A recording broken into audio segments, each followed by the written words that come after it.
Okay, Midnight Charlie, man, we're going to start off here.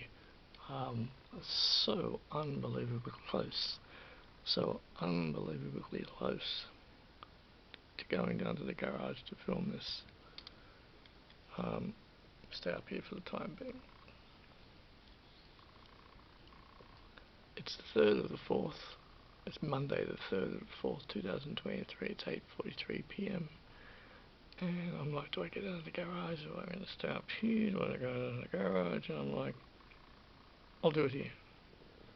So, this is my, these are my copies of the movie that I'm about to talk about.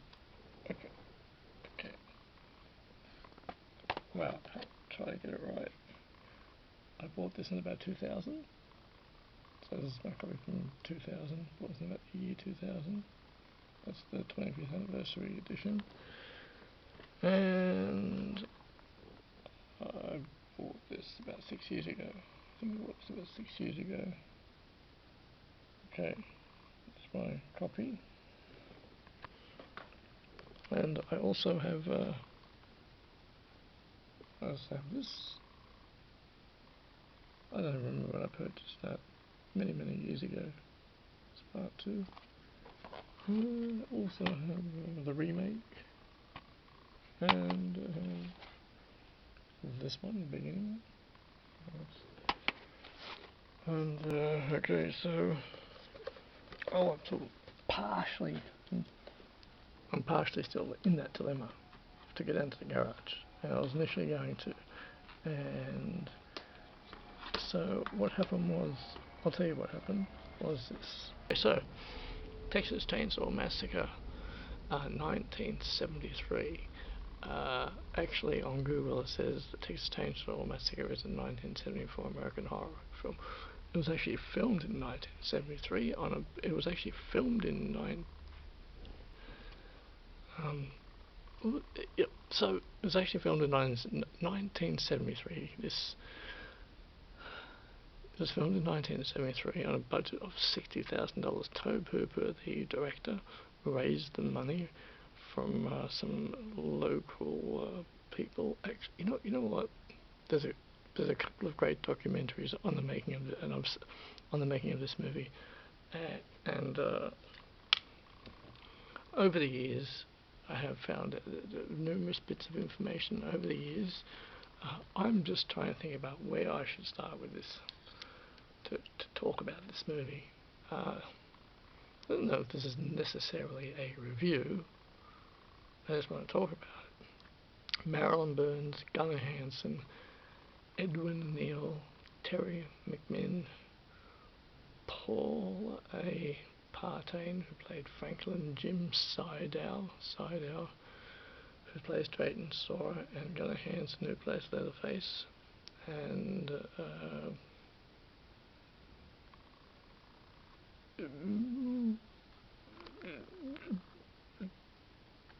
really just a terrific it's a terrific cast.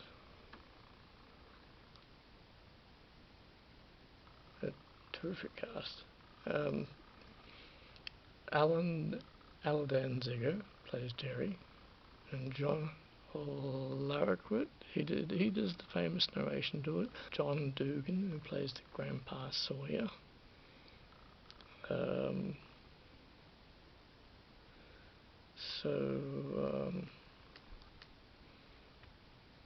Let me get myself into gear.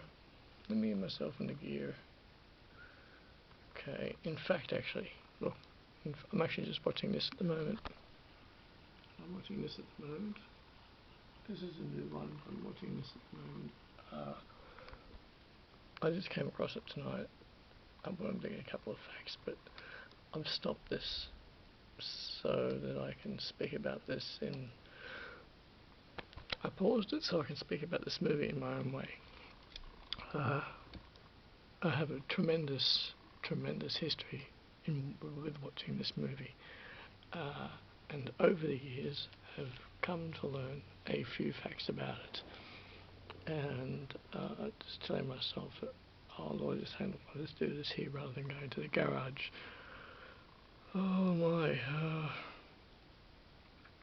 considered this at one point to be the scariest movie that I had ever seen, and my earliest memory of this was at some point in the early 80s. It would come on TV late at night, and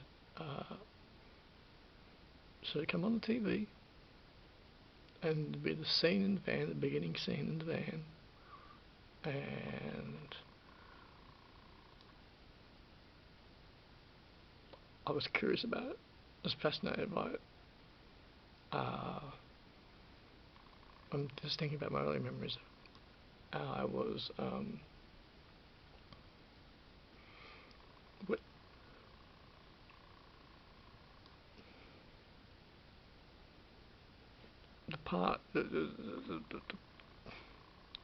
part where Sally Harvesty, the first guy goes into the house. Okay, the part where the first guy goes into the house. When you see Leatherface face, and when that first guy goes into the house, and I used to call that the awful trap step for years and years.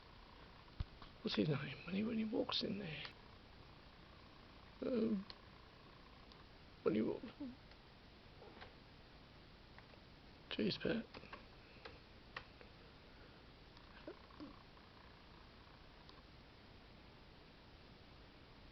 It's William Vale when Kirk. Look, when I'm just looking at bits and pieces of this movie in the very early 80s, and I was taken by it in every sense. I was taken by the cinematography. I was taken in by the atmosphere of this movie, the mere atmosphere, the setting of it, and that's without getting into anything technical about it. Just what it was, and how it terrified me. And what terrified me the most was what I referred to as the Bones Room, where Pam goes into the house, and she goes into this room, and then she stumbles through a curtain and into the other room that I refer to as the Bones Room, Feathers, the Bones Room. And my goodness, the detail, the feeling I had, it was extraordinary, absolutely extraordinary, and it affected me profoundly. I think it had the same effect on me as Mad Max did the first time I saw when I would watch Mad Max on TV in the early years. And also the thing was that watching it on TV, you have the commercial breaks, the ads, and so that's how I saw it. I saw it on TV late at night throughout the 80s with the commercial breaks. I don't know if I ever got all the way through it at that point. I'm not certain. The memory is so vague now. However, going to the VHS store, going to the video store, the VHS store, and going into the horror section, and Texas Chainsaw Massacre would be on the shelf, and it was in a realm of its own. It was an entity of its own. It was almost forbidden territory. And because I was underage when I first came to the video store, because it's funny, because I was underage when I first went in the video store, and with the adult section, I'd be like, it was almost a daringly naughty thing, and I would walk through the adult section, I'd be like, but I'd go to the horror section, and I'd be like, I just look at all these horror movies, and the Texas Chainsaw Massacre would be there, and I'd be like, it's like almost out of bounds for me. It's just like, do I dare to reach up and even look at the cover? And it had the R rating on it, no one over the age of 18. I must have been about 14 at the time, or 15, when I was visiting the VH. It was known as Bogey's Video at the time, Campsy Bogey's Video. And I remember it fairly vividly. it was a grand adventure in itself, just to go to the horror section, and Texas Chainsaw would be there, and I'd hold it. And then I think one day I finally got the courage to rent it out, and I thought that I was going to get. I thought they were going to say, "Are you 18? Are you 18?" And I just went up to the counter. And they knew me there. Like they knew us. They knew me. I took it up to the counter, and and they looked at me, and I looked at them, and they looked at me, and I looked at them, and I was like, if they ask me if I'm 18, if they ask if I'm 18, what am I going to say? And the look they had on their faces, I know you're not 18, but I'm going to let you hire it anyway. And then no words were spoken, and I'm like,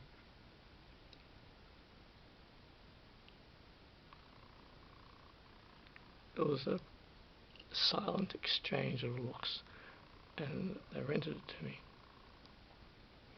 So I took the Texas Chainsaw Massacre on VHS home, and I watched it. And it was one of the boldest things that I had done in regard to movie watching. And I took it home, and no one was home, and I put it on, and it was almost like a taboo thing.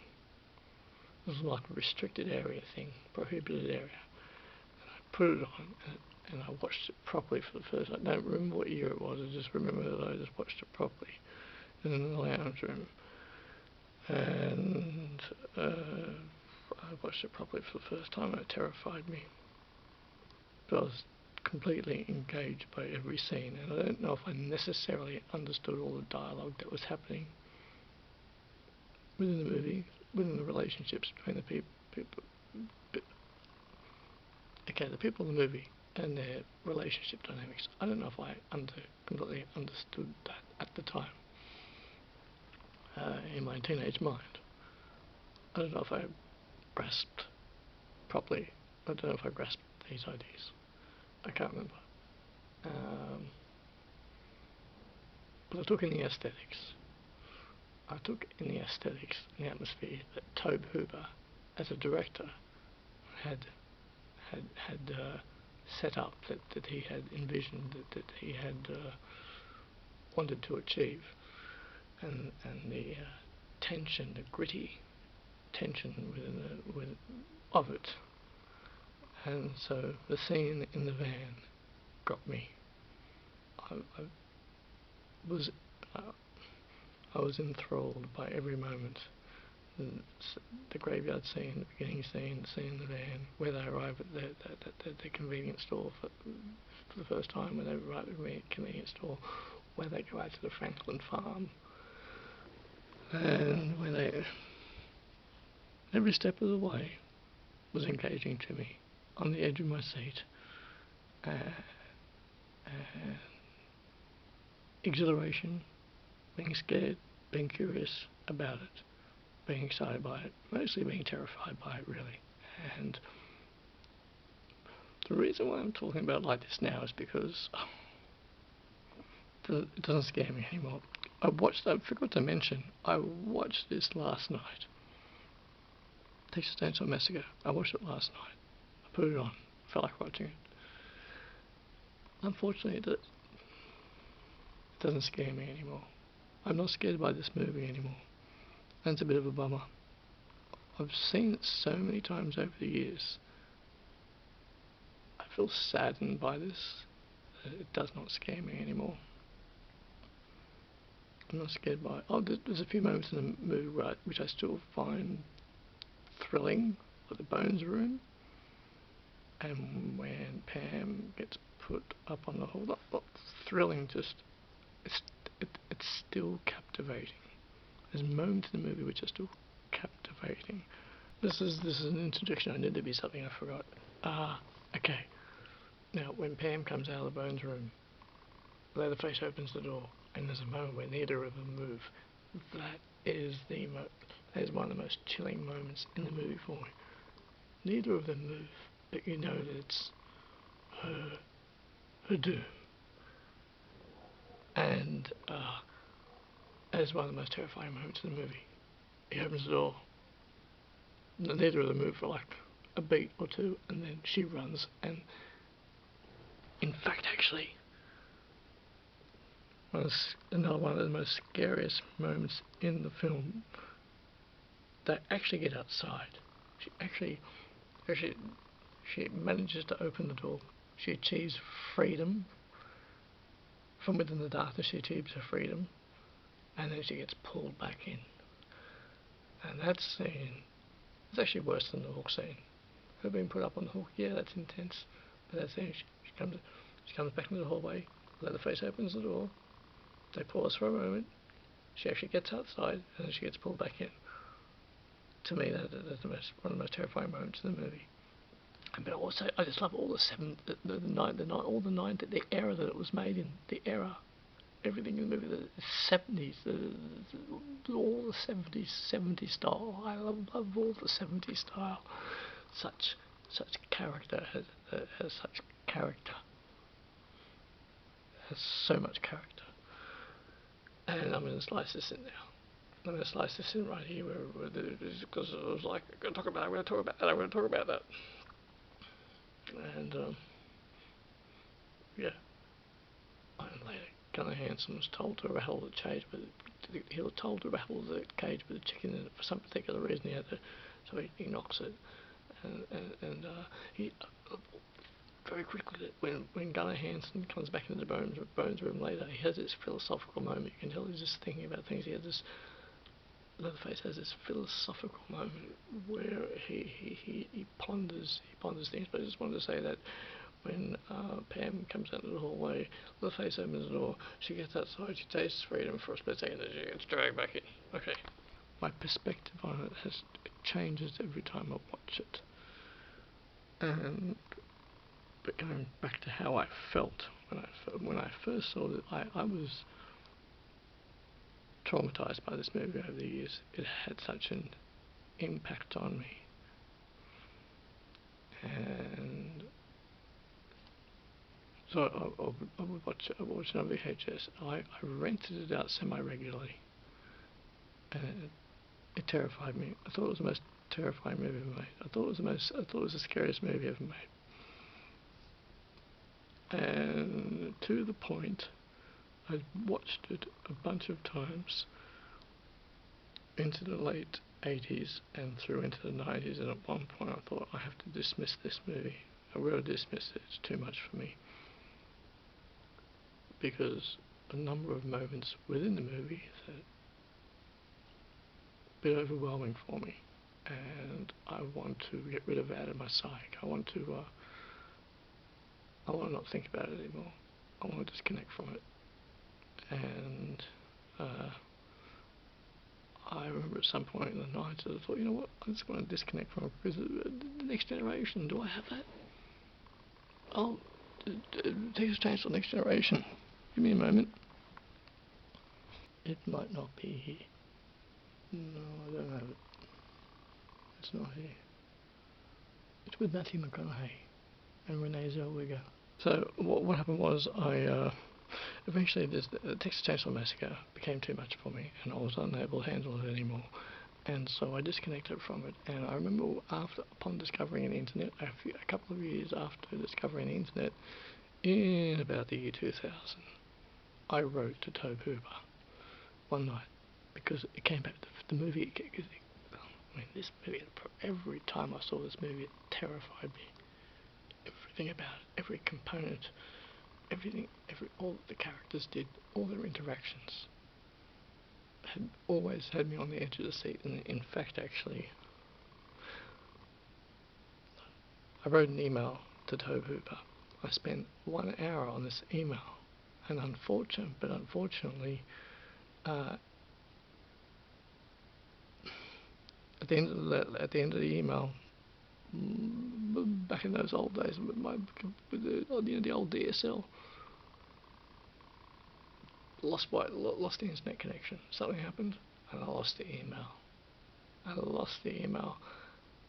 And I didn't retype it out. It was too much for me. I wrote to Tobe Hooper at the time, telling him what how much of an effect the movie had on me, how I'd been affected by it, how much the movie, the impact it had on me, and that I was trying to disconnect from it. I conveyed everything to him in this email, and unfortunately the internet connection, lost internet connection, I lost the email, and I didn't retype it out. I couldn't be bothered retyping it out. And so for a few years there, I put the movie out of my mind. I put it out of my mind, but it kept coming back to me. About once a year or so, it would come back to me. What I was going to say before was, I think that the scariest point in the movie is actually when Marilyn Burns, Sally Harvesty, is at the gas station after Leatherface has actually chased her through the woods after killing Franklin. He's chased her through the woods. She ends up at the gas station where Jim Sardu is, and Drayton Sawyer, and she's sitting there, and she sees all the meat on the hooks, and the door's open, and the camera is focused on the meat on the hooks. That's the scariest point in the movie for me. And then the car, his old ute truck pulls up. His ute pulls up, and for me, that scene, that moment, was the scariest for me. It had the most tension, and I could still appreciate it last night as I was watching. I could still appreciate it. I was going to say something else. I didn't know how I was going to speak about it because there was so many things to convey and to say. I think I've already said that it cost $60,000 to make. They started filming in July of 1973, and the rumours, things that I heard over the years, was that most of the cast and crew did not get along, and it was made in the soaring heat of the Texas summer. And however, the interviews and the documentaries that I've seen since, well, they say there was tension during it because it was so bloody hot. However, they did get along. Sometimes you don't know what to believe because this is, sensationalism develops about things. And so she said, he said, they said, that was said. And through watching a few of the documentaries that I have seen, through watching some of these actors' interviews, it was a difficult shoot. And I think some of the cast and crew maybe didn't get along. But they got it made. Obviously, they got it made. They made the movie, and it's really interesting to watch Jim Sardu's character, Drayton Sawyer. He is dilemmaed. At heart, I think he's actually an okay guy. He gets this, what would I say would be like an evil side. He is dilemmaed in his mind. He is dilemmaed. He's not mad, he's dilemmaed. And I don't even think it comes down to being bipolar. He has light and dark, and it's so interesting the way that he plays it, because he gets these moments where he's like, this ain't right, and then the next moment he's like, but I do like indulging in this, I really do. And the hitchhiker, hitcher guy, Edwin Neal, plays his part extraordinarily well, and it's I see Gunnar Hansen, I see Leatherface as a conflicted, sort of maybe Jim Sidhu's character is conflicted. I see Leatherface, Gunnar Hansen's Leatherface as he's conflicted. He's conflicted. I think he's a bit scared. I think he's got a bit of agoraphobia going on there. And when I first watched this, when I would first see the Texas Chainsaw Massacre years and years ago, when I first watched it a bunch of times, I didn't really see any of this. But as the years go by, and as I've seen it many, many times over the years, and as I get older, as my perspective changes, as I take different understandings to the movies, I take a different understanding upon. Every time I watch it, I take a different understanding to it. I get a different perspective on it. I see new things. Maybe that's how I'm not scared by it anymore. I find that really sad. I'm like, oh, this is not scary. The memory ran out. The Gunnar Hansen's character has and he manages to do all this. He manages to do all this without saying a word. Manages to communicate without saying a word. It's interesting because his character becomes quite feminine, and his father or his uncle, whoever it is, right? I think it's his father, is accepting of this. That they know this. It's interesting that they know this. They accept this about him, and it's also very interesting. There's no other females around in this movie apart from the visitors, and so I think that yes, Leatherface does not know how to communicate with women, and he is very fearful. He is very threatened, by anyone approaching the house.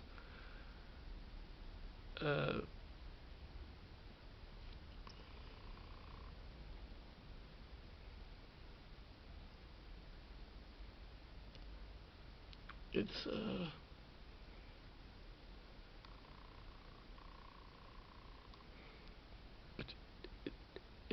it's really Edwin Neal who really sort of puts on the horror, because Leatherface doesn't really do it. Leatherface is in the room. He's in the dining table scene. He's not really. He's been conflicted within his mind. He's been conflicted in those moments, and it's Edwin Neal who is doing all the terrorizing. He's communicating with Sally Harvesty. He's communicating with her mostly, and geez, it's interesting. And there's very little blood within this. Very little blood in this movie.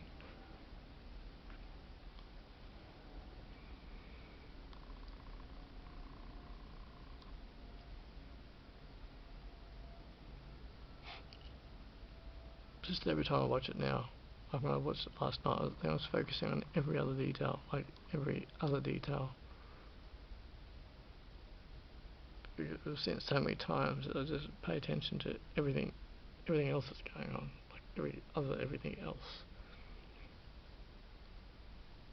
And the cinema photography, like that shot when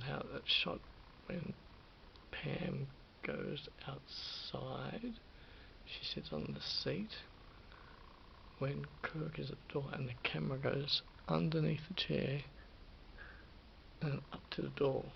So it goes underneath the chair, up to the door. Oh, another thing, Franklin's character. Franklin. For years and years and years, I've thought that his character was the most irritating in the movie. In fact, I couldn't understand why Tobe Hooper had cast this guy in this movie, I thought he was the most annoying character, almost the most annoying character in film history. I didn't get it, didn't understand it. And then what was also, why I went back to it was because I came to a point in the Zeros where I thought, I'm either going to ignore this movie for the rest of my days, or I'm going to embrace it, go back to it, embrace it, understand it, and then maybe that'll be okay. So what I did was actually went back to it and just tried to embrace it and tried to understand it and overcome my fear. And that helped me a great deal. And what happened was that slowly Franklin changed from being this extremely irritating guy in a wheelchair to quite an interesting character. He no longer irritates me. I think he's fantastic. He's quite interesting to watch. And I don't find him irritable at all. But for many, many years, I was like, why is this guy even in this movie? For who fucking put this guy in this movie? He's really irritating. But I don't see that at all anymore. I don't see that at all. At all. In fact, one of the most disturbing moments in the movie is in the van where they keep talking about zodiacs, and there's some moments where you won't believe that you're alive. There's some moments that you won't believe that this is happening. I think all the horror and all the tension comes out of moments where there is no confrontation or violence happening. I think horror, the Bones room is one. The van, where Sally Harvesting Helen Burns is sitting alone in the gas station, waiting for Jim Sider to pull up in the van. It's an incredible moment of that is unsettling, completely unsettling. And having seen this movie so many times over the years, is it taken away from it? Well, I'm not scared by it anymore. It's still quite impactful. And I just thought, last night, I just thought I'd watch it. I thought I'd watch it. And Gunnar Hansen passed away I think he passed away in 2018. And Tobe Hooper passed away in 2000. I think Tobe Hooper passed away a year after him, so Tobe Hooper passed away as well. I think Jim Sider was still with us. I think he's still with us. Let me have a look. I think Jim Sider was still with us. And I've done all sorts of things. I've got Texas Chainsaw Massacre 3D, which I still actually like. Texas Chainsaw Massacre 3D. Leatherface, there was one brought out in 2017. I saw it once, haven't watched it since. And the newest one, which I think is called Leatherface. I haven't seen it yet. I haven't seen it. Damn. Jim Sider passed away in 2003. He passed away in 2003. Okay. Alright. And there was, in fact, Texas Chainsaw Massacre 3D is a direct sequel to Texas Chainsaw Massacre. Direct sequel to it. What was the alternative title? Something to do with the Valley of the Dolls, or the Texas Chainsaw Massacre proposed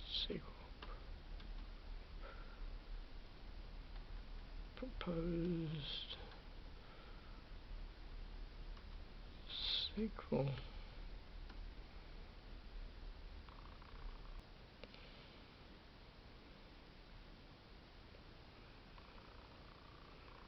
It was. I can't remember the name of it now. Been such a long. I used to know. Okay, what I'm trying to say is this: there was a script written. Unfortunately, Tobe Hooper wasn't able to make it. So instead, the Texas Chainsaw Massacre Part 2, which was made in 1986, that's what ended up getting made instead. That got made instead. And but I'm not going to talk about that. I've seen it numerous times. It's very much a dark comedy. I don't know if you've seen it.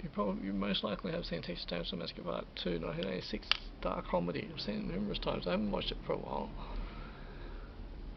So I just thought I would get all my thoughts out on the Texas Chainsaw Massacre. Okay, I'm going to throw this in here. Look, oh, my glasses back on. Okay, so there was a script proposal and something. The original sequel, which was planned for the Texas Chainsaw Massacre, was entitled Beyond the Valley of the Texas Chainsaw Massacre. The pitch involved a group of stupid kids ending up in a town filled with murderers, backward cannibals, and getting brutally murdered. But it was also what I believe to be Sally Harvesty going back for revenge. And in fact, I think what happened was, originally it was known that Sally Harvesty ended up in a mental institution. On the storyline itself, Sally Harvesty actually ended up in a mental institution for a while. After that, in the storyline, that's where she ended up for a while. And it had been written in. It never got made. It never got made. Instead, what ended up happening was ended up happening was in 1986, Texas Chainsaw Massacre Part 2. That's what ended up happening. But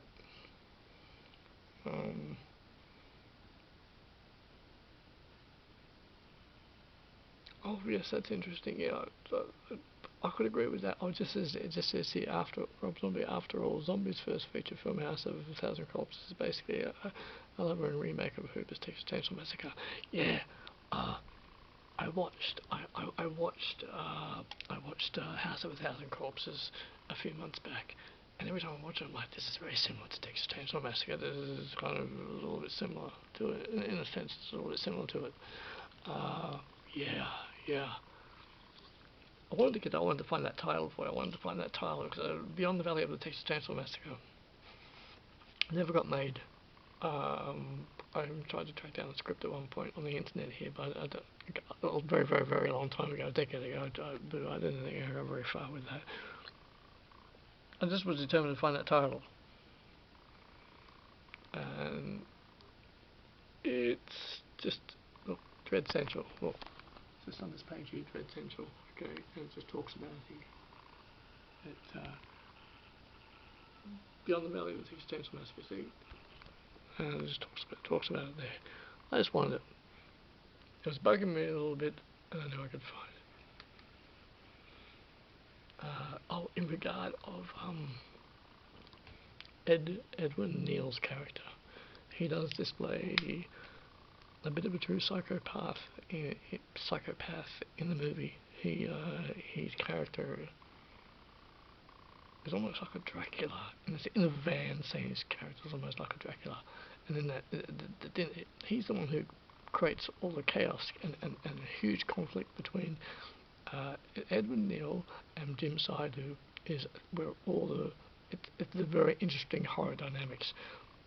And I think what makes it's all a psychological thing, and what makes that scene, well, apart from Marilyn Burns screaming her lungs out, is that the Hitcher and Drayton Sawyer going at it with it, mentally going at it with each other, and just they both sort of lost the plot. That's what makes that scene terrific and nasty. That's what makes that scene nasty and dirty. And I wanted to add that in, so I'm gonna put this in here, okay? Put this in here. I'll tell you something else that's really interesting. I'll tell you something that's really interesting is when Marilyn Burns, Sally Harvesty, is at the dinner table, and Sally Harvesty is at the dinner table, and she passes out. And this is very interesting. She passes out. If you're watching this for the first time, the horror aspect, the chilling aspect of it is that you know that she's going to wake up in that house. You have the indication of it, but she passes out and doesn't. She's so exhausted. It's interesting. The irony is that scene took 27 days. They filmed for 27 hours straight. That dinner scene took 27 hours straight to film. It was the last scene to be filmed because Jim Sidhu, that was his last night. He couldn't film any longer. He had other commitments. He was no longer able to stay on set, so all his stuff had to be done that night. So they filmed for 27 hours straight. Everyone was exhausted. It was hot. It was like 40 degrees. It was like 100 degrees Fahrenheit, which is approximately 40 degrees Celsius. Everyone was irritable. It was extremely hot, and they did that scene. And the thing is that when she passes out at that table, and I think what Tobe Hooper wants you to think, I think the impression that he's trying to give is that when she comes to again, potentially she thinks she's in freedom. Like, she just thinks it's been a bad nightmare. She just thinks it's been a nightmare, a bad dream. And then she comes to and realizes after a few moments when her vision clears up and she sees the grandpa, straight back to the nightmare. And I think that's extra chilling. I think it's an extra chilling part to it all. Especially, it's an extra chilling part. Very impactful, like she's still in the nightmare. Still there. And that Tobe Hooper manages to establish that, how he manages to set that up like that. And pull you in psychologically like that. Amazing. Because when I was still being scared by this movie, when I was being gripped by this movie in the 90s and I saw that scene, it was like, I was drawn into that psychological idea. I was drawn into it. I just wanted to say that. I just wanted to add that. Yes. Get them all out. It's almost guerrilla style filmmaking. It's gritty, and I used to think of it as the scariest movie ever made.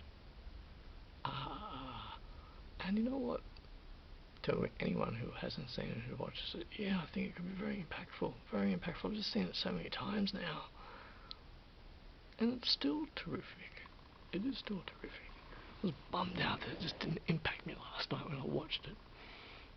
Still like the bones room though, and I was a bit blasé about some of the scenes, only because I've seen it so many times. I think I probably watched it about 4 times. I probably watched Texas Chainsaw Massacre about 4 times during the last 2 years, maybe. I watched it semi-regularly.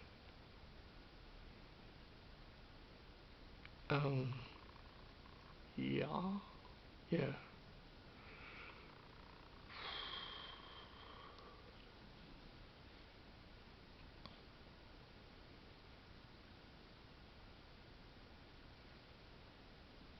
So, Leatherface doesn't know how to communicate with women, and so he reverts to violence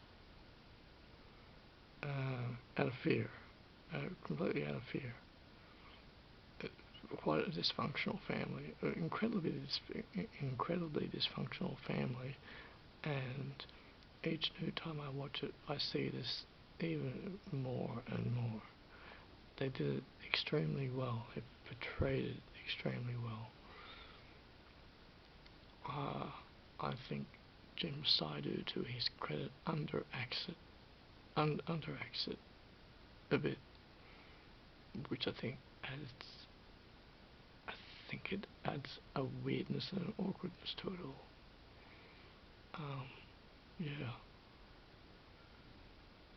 Tara McKinn, she was a bit of a hottie, and Marilyn Burns. They all did a great job in this movie. Really terrific job. Alright, that's it then. I mean, that's 1 minute. I have said I mainly wanted to say how the film affected me in yesteryear and my history with it. And if I think of anything else, I'm going to just add it on. But that's the Texas Chainsaw Massacre, and my thoughts on it. Texas Chainsaw Massacre, 1973, made 1973, released in cinemas 1974, and oh, that's right, it was originally called Head Cheese. And that didn't work, and then it was called Leatherface Gets Stalked, and it didn't work. But Leatherface was not a working title. Head Cheese was the main working title, and the Texas Chainsaw Massacre was the last title. That was the last title to be put on. Was that? It was the very last title. Can't imagine it being called anything else. Yeah, alright, Midnight Charlie, man, Patrick. Oh, what do you think of this? Put your thoughts down below. Tell me what you think of this.